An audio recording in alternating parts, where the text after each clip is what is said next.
So for this next one, we're going to be working on version 1.2. All right, so previously we worked on this operate intermediary function, and we introduced another property, a parameter in our function, which was called operation. So now whatever operation we put in will be executed here in the function. So now let's tie in all this stuff we have together. So we have a last result, we got operation that goes in here. Now we're going to add some logic.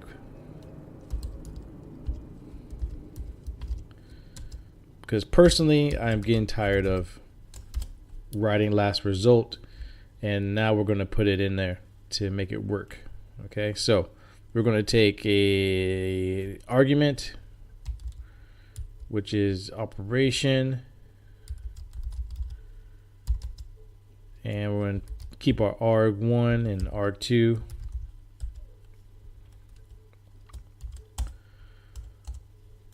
And we have it set up.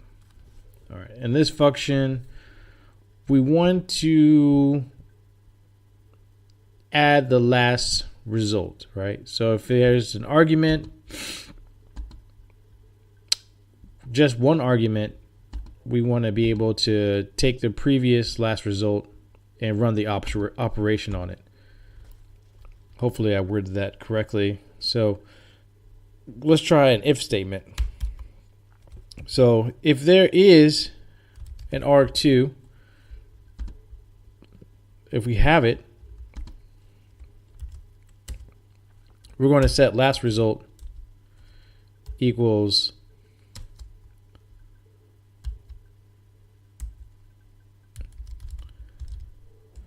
the operation arg1 and arg2.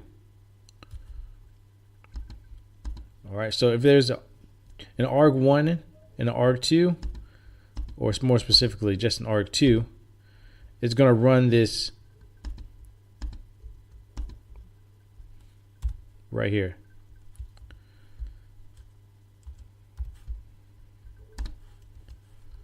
All right. Now, if there isn't an arg2, so we're going to do an else. We're going to do this.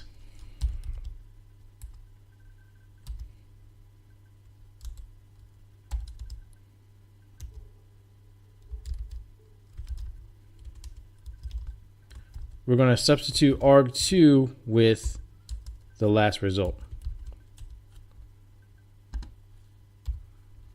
Hopefully that makes sense. So I'm going to talk you through this. All right, so for instance, let's just say we have 5 plus 3.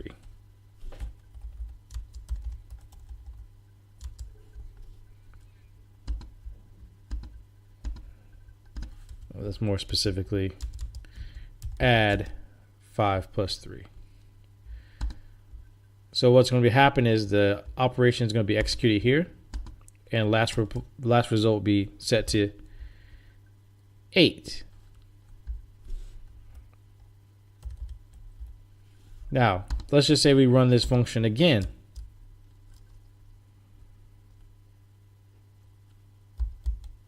And this time, we only use one argument. So we say an operation, we say add.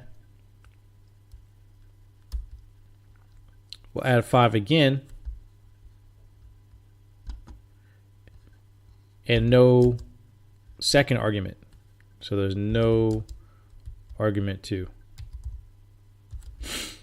Now, this 5 will go here in arg1, and it will be added to the last number, so that'll be 8.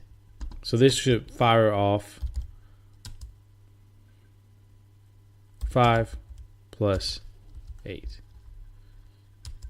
All right. And obviously we should get 13. All right.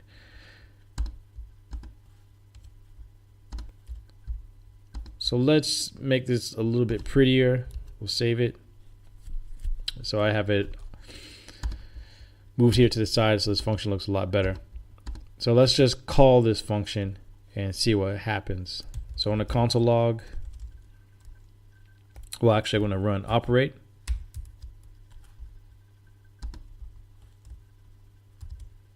I'm going to run add.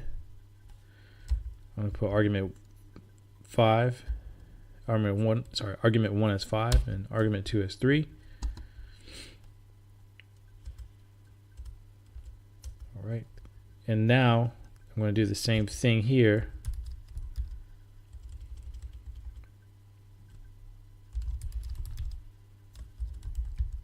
And I'm going to add 5. And I'm going to leave the last one empty. Okay. I'm going to leave the last argument empty. So I'm only putting an operation and one argument.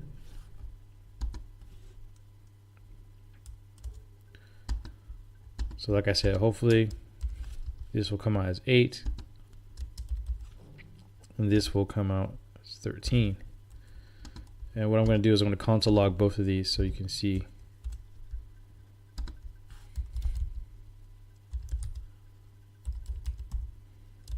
the answer.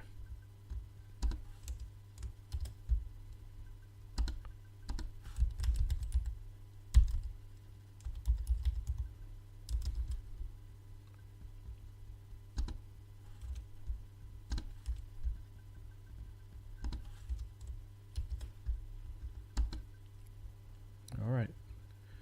So there we have it. And I'm going to save it here.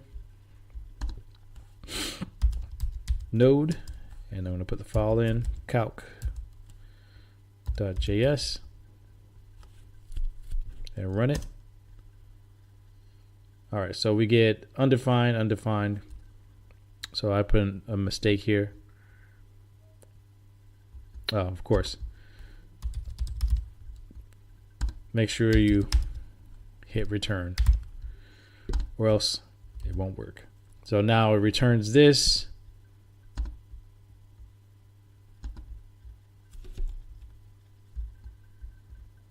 And let's try it again.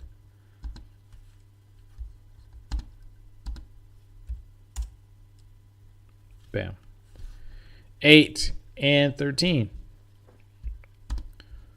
So this version 1.2 is a step above this version 1.1. So on version 1.1 we introduced operation and then we added some logic to it with this if statement. And now pretty much we got a fully functional calculator. So go ahead and just push this to GitHub, make all your commits like in the previous videos, and we'll go on to the next video after this.